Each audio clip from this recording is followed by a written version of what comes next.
നാൾതോറും നമ്മുടെ ഭാരങ്ങളെ ചുമക്കുന്ന ദൈവമായ കർത്താവ് വാഴ്ത്തപ്പെടുമാറാകട്ടെ.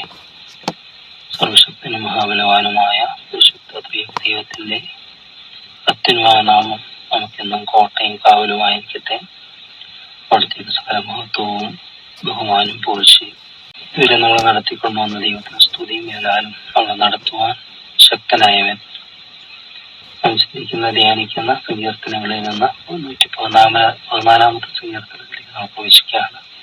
ഇത് വളരെ ചെറിയ സങ്കീർത്തനമാണ്. 13 9 വാക്യങ്ങളും 14 8 വാക്യങ്ങളും വളരെ ചെറിയ സങ്കീർത്തനങ്ങളാണ്. എല്ലാം ചേർത്താണ് 118 ചേർത്ത് ഹല്ലേലൂയ സങ്കീർത്തനങ്ങൾ, യഹോവയെ സ്തുതിക്കുന്ന സങ്കീർത്തനങ്ങൾ എന്ന് നമ്മൾ ചിന്തിച്ചായിരുന്നു ആരംഭത്തിൽ. ദൈവത്തെ സ്തുതിക്കാൻ പറഞ്ഞിട്ട് എന്തിന് ദൈവത്തെ സ്തുതിക്കാനുള്ള കാരണം എന്താണെന്നും കൂടെ ആ അധ്യായങ്ങളിൽ സങ്കീർത്തനങ്ങളിൽ പറഞ്ഞിരിക്കുന്നതായിട്ട് നമുക്ക് കാണാനായിട്ട് പറ്റും. ഇവിടെ 114 ദൈവം ഇസ്രായേൽ ജനത്തെ വിടുവിച്ച ചരിത്രം ഓർത്ത് ദൈവത്തെ സ്തുതിക്കാനായിട്ടാണ് പറയുന്നത്. അങ്ങനെ അടിമ വീടായ മിസ്രയീമിൽ നിന്നും ദൈവം വിടുവിക്കുന്ന ഒരു സങ്കീർത്തനം, അതിനെ ഓർത്ത് ദൈവത്തെ സ്തുതിക്കുന്ന സങ്കീർത്തനം. ഇസ്രായേൽ മിസ്രയീമിൽ നിന്നും യാക്കോബിൻ ഗൃഹം അന്യഭാഷയുള്ള ജാതിയുടെ ഇടയിൽ നിന്ന് പുറപ്പെട്ടപ്പോൾ യഹൂദ ഒരു വിശുദ്ധ മന്ദിരവും ഇസ്രായേൽ അവരുടെ ആധിപത്യവുമായി തീർന്നു. സമുദ്രം കണ്ട് ഓടി യോർദാൻ പിൻവാങ്ങിപ്പോയി. പർവ്വതങ്ങൾ മുട്ടാടുകളെ പോലെയും കുന്നുകൾ കുഞ്ഞാടുകളെ പോലെയും തുള്ളി. സമുദ്രമേ നീ ഓടുന്നതെന്ത്? യോർദാനെ നീ പിൻവാങ്ങുന്നതെന്ത്? പർവ്വതങ്ങളെ നിങ്ങൾ മുട്ടാടുകളെ പോലെയും കുന്നുകളെ നിങ്ങൾ കുഞ്ഞാടുകളെ പോലെയും തുള്ളുന്നത് എന്ത്? ഭൂമിയെ നീ കർത്താവിന്റെ സന്നിധിയിൽ, യാക്കോബിന്റെ ദൈവത്തിന്റെ സന്നിധിയിൽ തുറയ്ക്കുക. അവൻ പാറയെ ജലതടാകവും തീക്കല്ലിനെ നീരുറവുമാക്കിയിരിക്കുന്നു. ഇതാണ് ഈ സങ്കീർത്തനം. ഇവിടെ ഇസ്രായേൽ, യാക്കോബ് ഗൃഹം മിസ്രയീം എന്നൊന്നും വിടുവിച്ചു. ഇതെല്ലാം പുറപ്പാട് പുസ്തകത്തിലെ വിവരണങ്ങൾ. പുറപ്പാട് പുസ്തകത്തിൽ പറയുന്നതാണ് ആദ്യത്തെ അവരുടെ മോചനം എന്ന് പറയുന്നത്. 400 സംവത്സരം ഈജിപ്തിൽ അടിമകളായിരുന്ന ഇസ്രായേൽ ജനത്തെ മോശ മുഖാന്തരം ദൈവം വിടുവിക്കുന്നു. ആ വിടുവിക്കുന്നതിനെ കുറിച്ച് പുറപ്പാട് പുസ്തകം 13-ാമത്തെ അധ്യായത്തിൽ അവിടെ പറയുന്നത്, പുറപ്പാട് 13:3 അപ്പോൾ മോശ ജനത്തോട് പറഞ്ഞത്, നിങ്ങൾ അടിമ വീടായ മിസ്രയീമിൽ നിന്ന് പുറപ്പെട്ടു പോകുന്ന ഈ ദിവസത്തെ ഓർത്തുകൊണ്ട് നിങ്ങൾ അവിടെ നിന്ന് പുറപ്പെടുവിച്ചു. പെസഹ ആചരിക്കേണ്ട കാര്യത്തെ ഓർപ്പെടുത്തി പറയുകയാണ്, നിങ്ങളെ അടിമ വീടായ മിസ്രയീമിൽ നിന്ന് വിടുവിച്ചു എന്ന്. ഇരുമ്പ് ചൂളയിൽ നിന്നും വിടുവിച്ചു എന്ന് പ്രവാചക പുസ്തകത്തിൽ മറ്റു പറയുന്നുണ്ട്. അതായത് അവരുടെ ജീവിതത്തിന്റെ കാഠിന്യമേറിയ അനുഭവം. ആരംഭത്തിൽ യാക്കോബ് യോസഫിന്റെ കാലത്ത് പറഞ്ഞതുപോലെയല്ല. അന്നവർക്ക് യോസഫ് മന്ത്രിയായിരുന്നുണ്ട്, ആദരവുണ്ടായിരുന്നു, അവർക്ക് കരുതലുണ്ടായിരുന്നു, എല്ലാം ഉണ്ടായിരുന്നു. യോസഫിനെ അറിയാത്ത ഒരു രാജാവ് അവിടെ വന്നു, ഭരണമേറ്റു. അവരുടെ ഇസ്രായേൽ ജനത്തിന്റെ കഷ്ടത തുടങ്ങി. അവരെ അടിമകളാക്കി മാറ്റുകയാണ്. അവർ അടിമ വേലയ്ക്ക് വേണ്ടി അവർ മാറ്റുകയാണ്. ഒരു കാലത്ത് അവരുടെ രക്ഷകരായി തീർന്നവർ, യോസഫാണ് അവരുടെ രക്ഷകനായി തീർന്നത്. എന്നാൽ അവരത് വിസ്മരിച്ചു പോയി. പക്ഷേ ദൈവം 400 സംവത്സരത്തിന് ശേഷം മോശ മുഖാന്തരം ഇസ്രായേൽ ജനത്തെ വിടുത്തുകയാണ്. നമുക്കും സ്വാതന്ത്ര്യത്തോടെ ദൈവം നമ്മളെ വിളിച്ചാക്കുന്നു. ശത്രു പല പല ബന്ധനങ്ങൾ, അടിമത്തത്തിലേക്ക്, മനുഷ്യജാതി എല്ലാം പാപത്തിന് അടിമത്തത്തിലാണ്.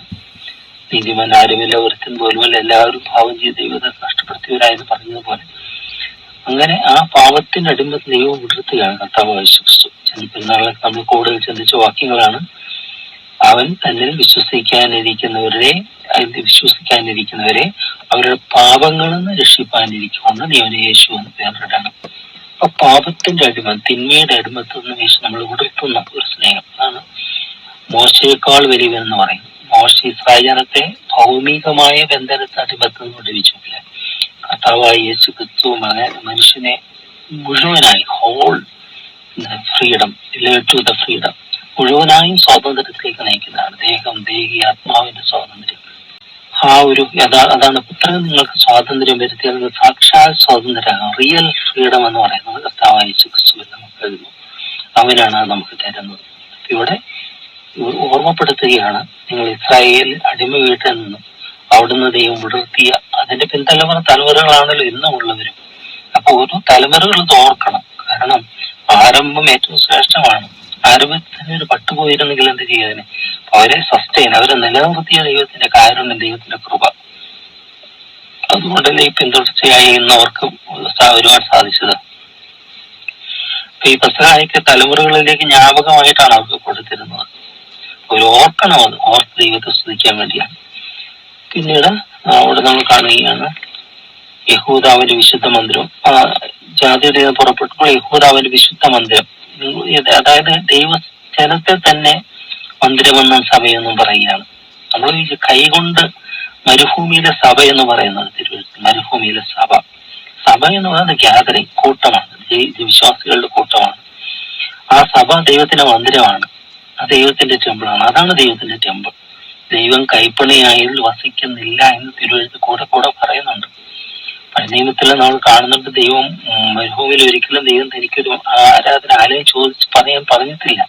കൂടാരമുണ്ടായിരുന്നു. തുടർന്നും ജനത്തിന്റെ ആവശ്യപ്രകാരമാണ് ദൈവം ആ മന്ദിരം പണിയുവാനായിട്ട് മോശവാദനം ശലോമോന് വിശുദ്ധം കൊടുത്ത് അത് ദാവീദിന്റെ പകർത്ത് പണിയിപ്പിക്കാനായിട്ട് കാണുന്നുണ്ട്. പക്ഷെ ദൈവത്തിന്റെ ആഗ്രഹമല്ല, ദൈവം നിങ്ങൾ തന്നെ, ഞാൻ നിങ്ങളുടെ ഇടയിൽ വസിക്കുന്നു എന്നാണ് പറയുന്നത്. പഴയ നിയമത്തിലൊക്കെ അവൻ അവരുടെ ഇടയിലുണ്ടായിരുന്നു. അപ്പൊ ആ സമാഗമനമാണ് ഇറങ്ങി വന്നു. അവരോട് കൂടെ വസിക്കാനായിട്ടാണ് ദൈവം ആഗ്രഹിച്ചത്. പുതിയ നിയമത്തിലെ കർത്താവിന്റെ ചരിതാരണത്തോടുകൂടി അത് സമ്പൂർണ്ണമായി അത് ഫുൾഫിൽ ചെയ്യുക. ദൈവം നമ്മോടുകൂടെ എന്നർത്ഥമുള്ള ഇമ്മാനുവേൽ എന്ന് പേർ വിളിക്കുന്നത്. ഒന്ന് അവിടെ പറയുകയാണ്, യഹൂദാവിന്റെ വിശുദ്ധ മന്ദിരവും ഇസ്രായേൽ അവന്റെ ആധിപത്യവുമായി ദൈവം ഭരിക്കുന്ന ഭരണാധിപനായ ദൈവം വസിക്കുന്ന ആ ആധിപത്യത്തിന് കീഴിലായി ആ ജനം. എന്നിട്ട് അവരുടെ മുമ്പോട്ടുള്ള യാത്രയിൽ സമുദ്രം കണ്ട് ഓടി യോർദാൻ പിൻവാങ്ങിപ്പോയി. പർവ്വതങ്ങൾ മുട്ടാടുകളെ പോലെ, കുന്നുകൾ കുഞ്ഞാടുകളെ പോലെ തുള്ളി. സമുദ്രമേ നീ ഓടുന്നതെന്ത്? യോർദാനെ നീ പിൻവാങ്ങുന്നതെന്ത്? പർവ്വതങ്ങളെ നിങ്ങൾ മുട്ടാടുകളെ പോലെയും കുന്നുകളെ നിങ്ങൾ കുഞ്ഞാടുകളെ പോലെയും തുള്ളുന്നതെന്ത്? ഭൂമിയെ നീ കർത്താവിന്റെ തന്നെ യാക്കോബിൽ വിറയ്ക്കുക.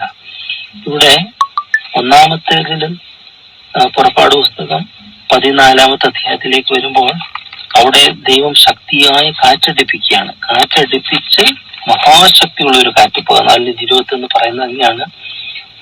അന്ന് രാത്രി ദൈവം മോശ കടലിനെ കൈനീട്ടി യഹോവ അന്ന് രാത്രി മുഴുവനും മഹാശക്തിയുള്ള ഒരു കിഴക്കൻ കാറ്റുകൊണ്ട് കടലിനെ പിൻവാങ്ങിച്ച് ഉണങ്ങിയ നിലമാക്കി. അങ്ങനെ വെള്ളം തമ്മിൽ വേർതിരിഞ്ഞു. ഏകദേശം 1 മൈലോളം ദൂരത്തിലാണ് ഇത് തിരിഞ്ഞതെന്ന് പറയാം. കാരണം അത്രയും ജനത്തിന് ഒരു രാത്രി കൊണ്ട് അവർ അക്കരെ കടന്നില്ല. അപ്പൊ അത്രയും 6 ലക്ഷം സംരക്ഷണ പുരുഷാരത്തിന് അത് കടക്കണമെങ്കിൽ അത്രമാത്രം വീതിയിൽ തുറന്നെങ്കിലേ സാധിക്കുകയുള്ളൂ എന്നാണ് പറയുന്നത്. അത്രമാത്രം നമ്മൾ വിചാരിക്കുന്ന ഒരു കൈത്തോട് പോലെയല്ല ആ ഉണങ്ങിയ നിലമായത്. ദൈവത്തിന്റെ മഹാശക്തിയാണ് അവിടെ. മഹാശക്തിയുള്ള ഒരു കിഴക്കൻ കാറ്റ് വരുത്തിയെന്ന് പറയും. അതാണ് ഒന്നാമത്തത്, മഹാശക്തിയുള്ള ഒരു കിഴക്കൻ കാറ്റ് വരുത്തിയെങ്കിൽ. രണ്ടാമത് ഇസ്രായേൽ ജനം അവിടെ നിന്ന് വന്നു. തുടർന്ന് അവര് ഇസ്രായേൽ കടക്കുന്നതിന് മുമ്പ്, വാഗ്ദത്ത കനാലിലേക്ക് പ്രവേശിക്കുന്നതിന് മുമ്പ് അവർക്ക് മറ്റൊരു നദി കടക്കണമായിരുന്നു, മറ്റൊരു യോർദാൻ. മറ്റൊരു ചെങ്കടലാണ്. ചെങ്കടൽ എത്തിച്ച ദൈവം ഇവിടെ മുമ്പോട്ട് വന്നത് യോർദാൻ ഇസ്രായേൽ തന്നെ ഉള്ളതായ സമുദ്രമാണ്. അത് കരകവിഞ്ഞൊഴുകുന്ന കാലമുണ്ട്. അപ്പോൾ അത് കടക്കാൻ പ്രയാസമാണ്. കരകവിഞ്ഞൊഴുകുന്ന കൊയ്ത്ത് കാലത്ത്, ആ കാലത്താണ് ഇവര് അവിടെ വന്ന് യോർദാന്റെ തീരത്ത് വരിക. ഇനി അവർക്ക് മുമ്പോട്ട് പോകണം. അപ്പൊ യോശുവ പ്രാർത്ഥിച്ചുകൊണ്ട് ദൈവം അലോന് പറയുകയാണ്, അവർക്ക് പെട്ടകം ഉണ്ടല്ലോ, പെട്ടകം എടുത്തുകൊണ്ട് പുരോഹിതന്മാർ മുമ്പേ നടക്കണം. അത് യോശുവ പ്രവാചകന്റെ പുസ്തകം 3-ാമത്തെ അധ്യായത്തിലാണ് ഇവിടെ പറയുന്നത്. നിയമപ്പെട്ടകം ചുമന്നുകൊണ്ട് അതിന് 14 പറയുന്നതാണ്. അങ്ങനെ 13 പറയാൻ, സർവ്വഭൂമിയുടെയും നാഥനായ യഹോവയുടെ പെട്ടകം ചുമക്കുന്ന പുരോഹിതന്മാരുടെ ഉള്ളംകാലി യോർദാനിലെ വെള്ളത്തിൽ ചവിട്ടുമ്പോൾ ഉടനെ യോർദാനിലെ വെള്ളം 2ആയി പിരിഞ്ഞിട്ട് മേൽനിന്ന് ഒഴുകുന്ന വെള്ളം ചിറ പോലെ നിൽക്കും. അങ്ങനെ ജനം യോർദാനക്കരെ കടക്കുവാൻ തങ്ങളുടെ കൂടാരങ്ങളിൽ നിന്ന് പുറപ്പെട്ടു. നിയമപ്പെട്ടകം ചുമക്കുന്ന പുരോഹിതന്മാർ ജനത്തിന് മുമ്പായി പെട്ടകം ചുമന്നുകൊണ്ട് യോർദാൻ അരികെ വന്നു. കൊയ്ത്തുകാലത്തൊക്കെയും യോർദാൻ തീരമെല്ലാം കവിഞ്ഞൊഴുകും.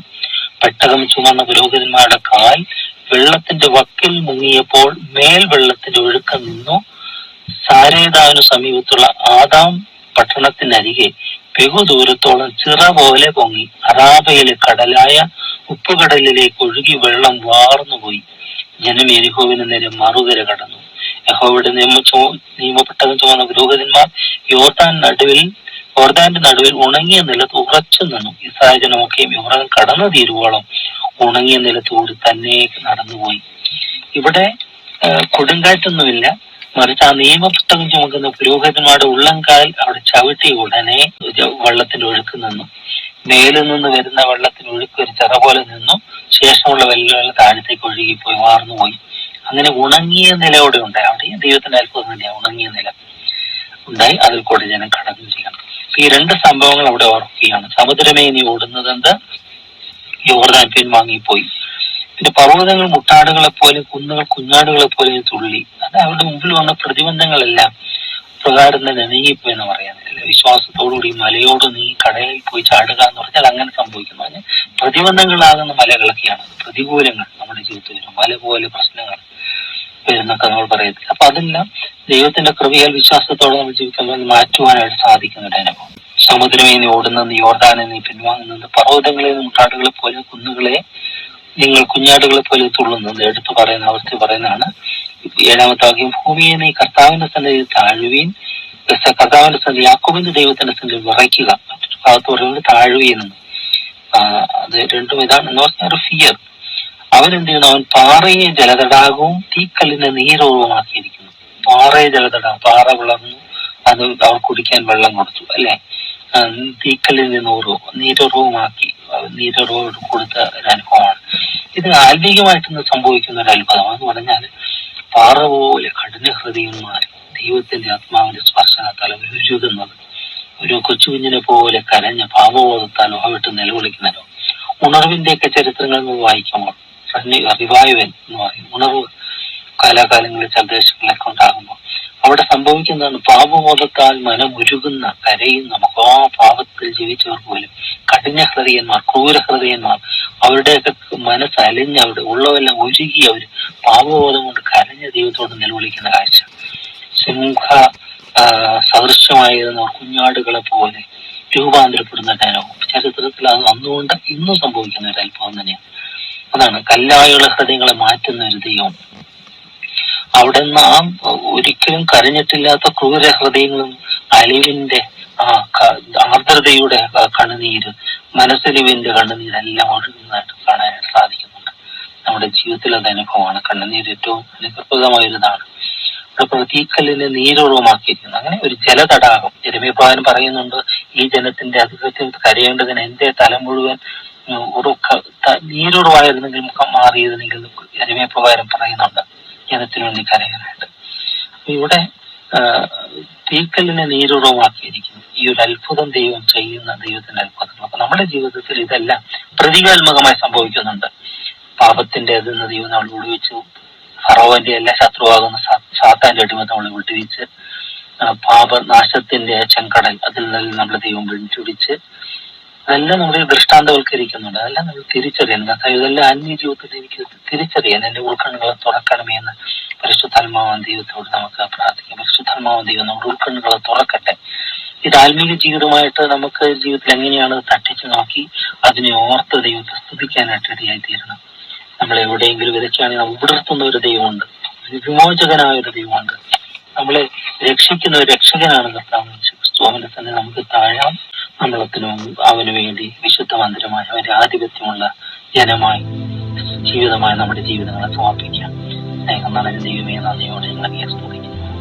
ഇസ്രായേലിനെ അടിമ വീട്ടിൽ നിന്ന് ഉണർത്തി, ഇരുമ്പ് ചൂടിൽ നിന്ന് ഉണർത്തിയ ദൈവമേ, ഞങ്ങളെയും ശത്രുവാകുന്ന ദുഷ്ടന്റെ അധികാരത്തിൽ നിന്ന് അടിമത്തിൽ നിന്ന് വീണ്ടെടുത്ത് പുത്രന്റെ രാജ്യത്തിലാക്കി തീർത്ത കൃപയ്ക്കായി ഞങ്ങളെ സ്തുതിപ്പുറം. ഞങ്ങളെ അവിടുത്തെ വിശുദ്ധ മന്ദിരമാക്കി തീർത്തിരിക്കുന്നതിനാ നന്ദിയോടെ ഞങ്ങൾ സ്തുതിക്കുന്നു. തിരുനാമം ഞങ്ങൾക്കൂടെ മഹത്വപ്പെടുത്തണമേ. സത്യനുതാപത്തോടെ യഥാർത്ഥമായ ജീവിതത്തോടെ അങ്ങനെ മഹത്വപ്പെടുത്തുവാൻ അവിടെ ഞങ്ങളെ സഹായിക്കണമേ. പരിശുദ്ധാത്മാവനായി ഞങ്ങളെ തുണയ്ക്കണമേ എന്ന് പ്രാർത്ഥിക്കുന്നു. എല്ലാ മാനവും മഹത്വം അവിടെ നിന്ന് മാത്രം എടുക്കണമേ.